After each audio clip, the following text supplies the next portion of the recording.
Shalom, selamat pagi jemaat Tuhan.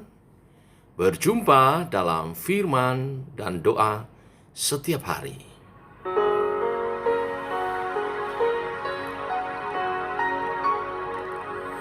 Hidupku menggenapi firman-Mu, tanda mujizat sertai tiap langkahku. Kau bersamaku, di dalamku, jadi bukti kebesaran-Mu.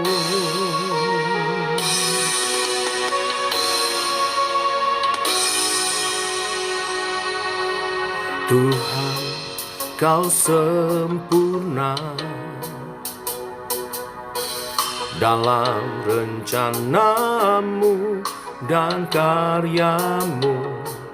Ku serahkan hidupku, murnikan dengan Roh-Mu. Tuhan, Kau sempurna dalam rencana-Mu dan karya-Mu. Ku serahkan hidupku, murnikan dengan Roh-Mu. Hidupku menggenapi firman-Mu, tanda mujizat sertai tiap langkahku. Kau bersamaku, di dalamku, jadi bukti kebesaran-Mu.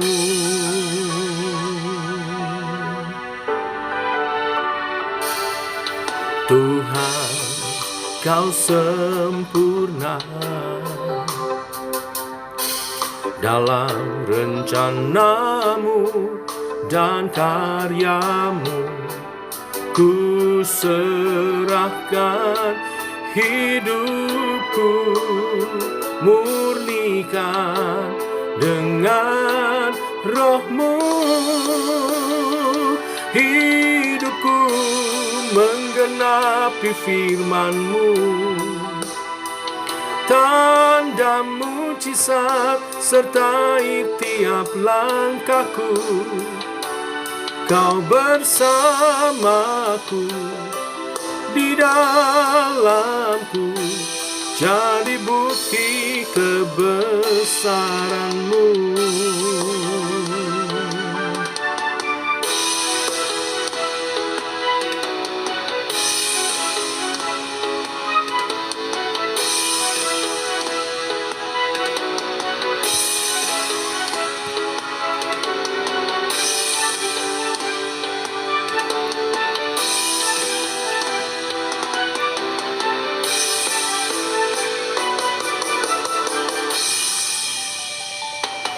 Hidupku menggenapi firman-Mu,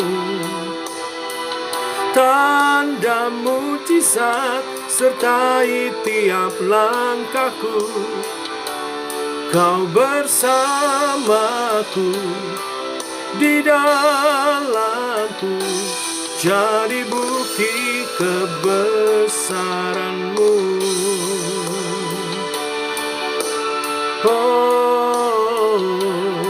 Kau bersamaku setiap waktu. Kau bersamaku, di dalamku, jadi bukti kebesaran-Mu. Kau bersamaku, di dalamku, jadi bukti kebesaran-Mu.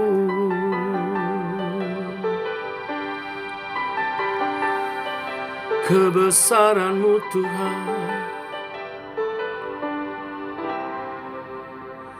di dalamku.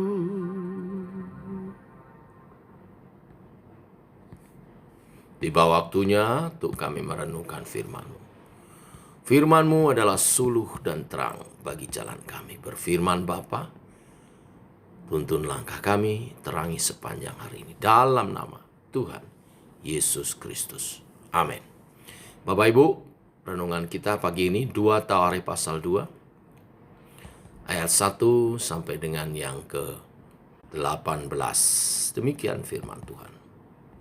Salomo memerintah untuk mendirikan sebuah rumah bagi nama Tuhan dan suatu istana kerajaan bagi dirinya sendiri. Dan Salomo mengerahkan 70.000 kuli, 80.000 tukang pahat di pegunungan, dan 3.600 mandur untuk mengawasi mereka itu.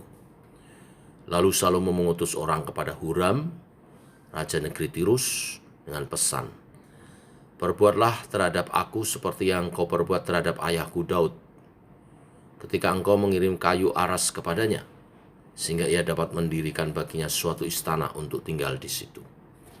Ketahuilah, aku hendak mendirikan sebuah rumah bagi nama Tuhan Allahku, untuk menguduskannya bagi Dia, supaya di hadapannya dibakar ukupan dari wangi-wangian, tetap diatur roti sajian, dan dipersembahkan kurban bakaran pada waktu pagi dan pada waktu petang, pada hari-hari Sabat dan bulan-bulan baru, dan pada perayaan-perayaan yang ditetapkan Tuhan Allah kami.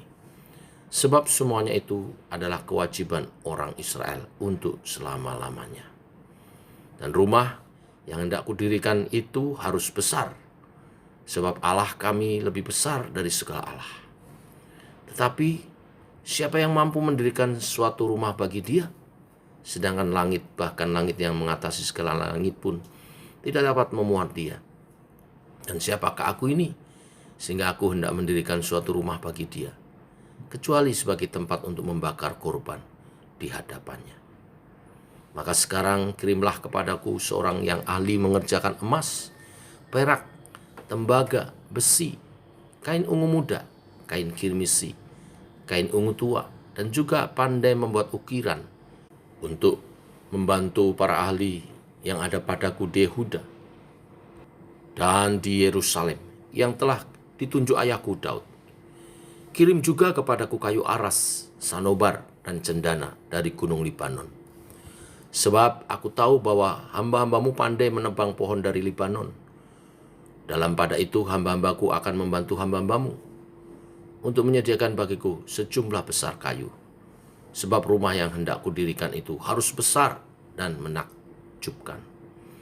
Dan untuk tukang-tukang yang menebang pohon kuberikan gandum 20.000 kor, jelai 20.000 kor, anggur 20.000 bat, dan minyak 20.000 bat sebagai bahan makanan bagi hamba-hambamu itu."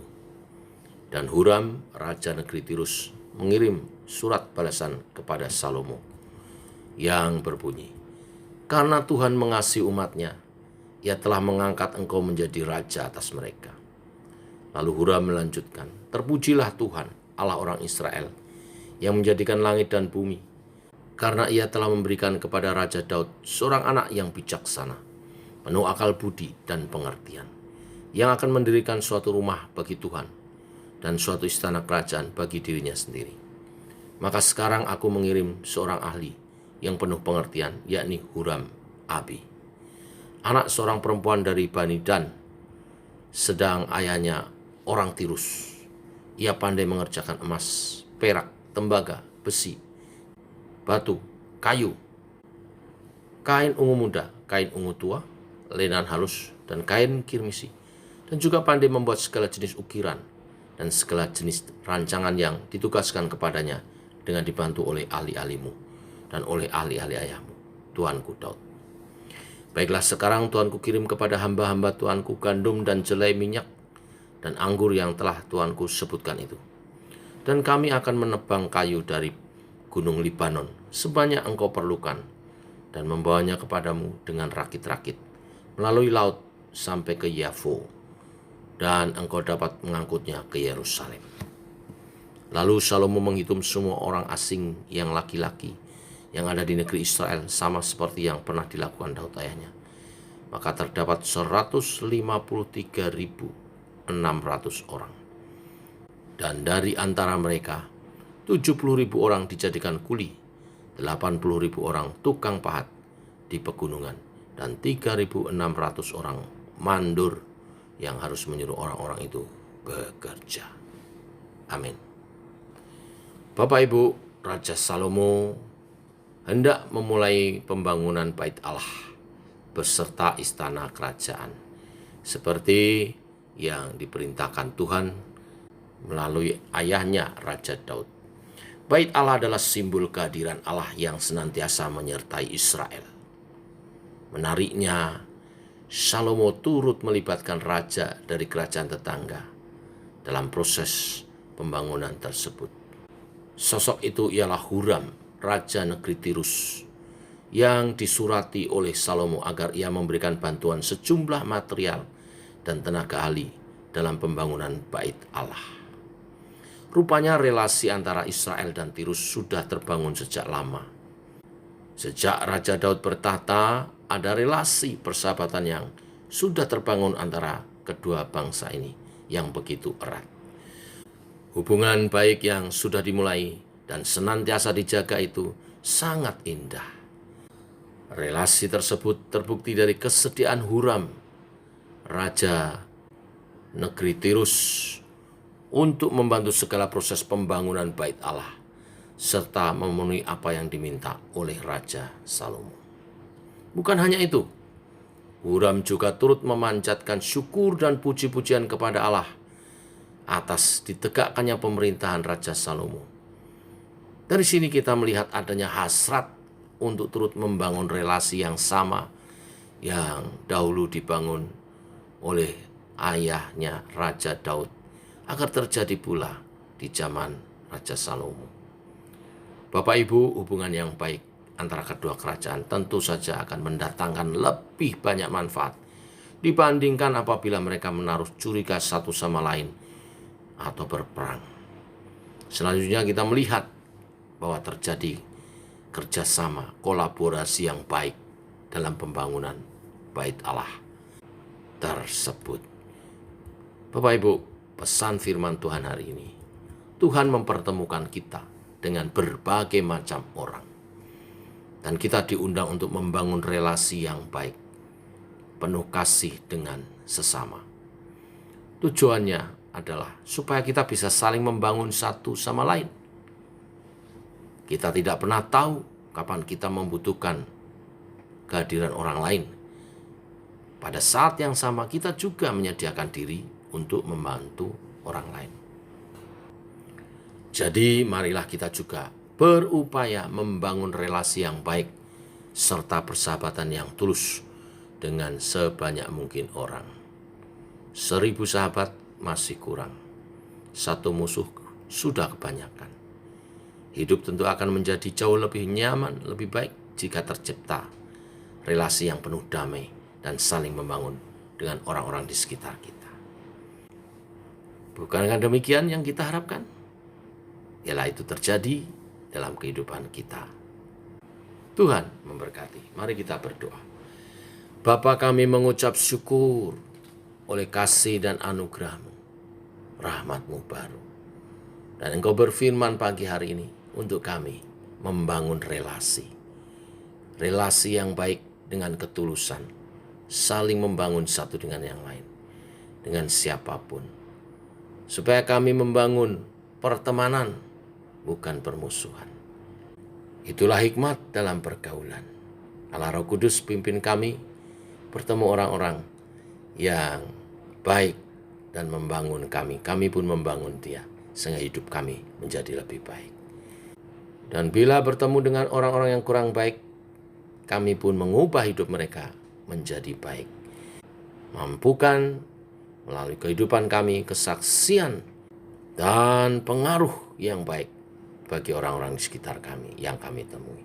Allah Roh Kudus akan menuntun kami, karena Allah Roh Kudus yang diam dalam kami berkarya, menuntun kami hidup dalam roh, yang berbuah dalam karakter ilahi, yang menolong kami untuk berelasi satu dengan yang lain. Tuhan memberkati jemaat Tuhan yang pagi hari ini mendengar kebenaran firman ini dan menghidupinya.